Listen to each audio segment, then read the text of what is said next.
Academy में आपका स्वागत है। दोस्तों, आज हम बात करने वाले हैं इंडियन पिनल कोड में जो कि धारा 4 और धारा 5 होती है।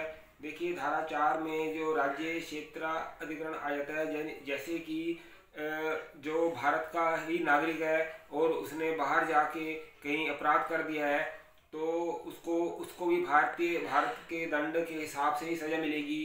और इसके साथ ही जैसे कि किसी का भी पोत या विमान उसके नाम रजिस्टर होता है भारत के अंदर, अगर वो उसी जहाज में पोत में कहीं बाहर जाके हत्या कर देता है या कोई अपराध कर देता है तो उसको भी इंडियन पिनल कोड के हिसाब से ही सज़ा दी जाएगी।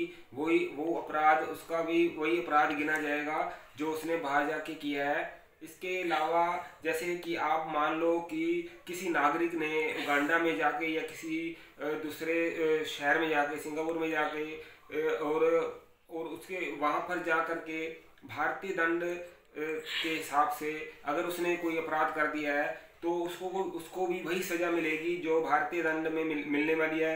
उसको वहाँ से इधर आएगा जब तो उसको वही सज़ा मिलेगी। अगर वहीं पे भी उसने सज़ा कर ली है तो उसको भी वही सज़ा मिलेगी। ये धारा 4 के अंतर्गत आता है। और धारा जो 5 है उसमें कुछ बदलाव किए गए हैं। देखिए, धारा 5 में जैसे कि अफसर हो गए, नौसेना के अधिकारी हो गए, सैनिक हो गए और इनको ये लागू नहीं होता ये वाला कानून। ये उन्होंने बाहर मिशन में जाकर हत्या कर दी, कुछ कर दिया तो उनके ऊपर ये संशोधन हो जाता है। और इसके अलावा धारा 5 में अंतर्गत आ जाता है जैसे कि कोई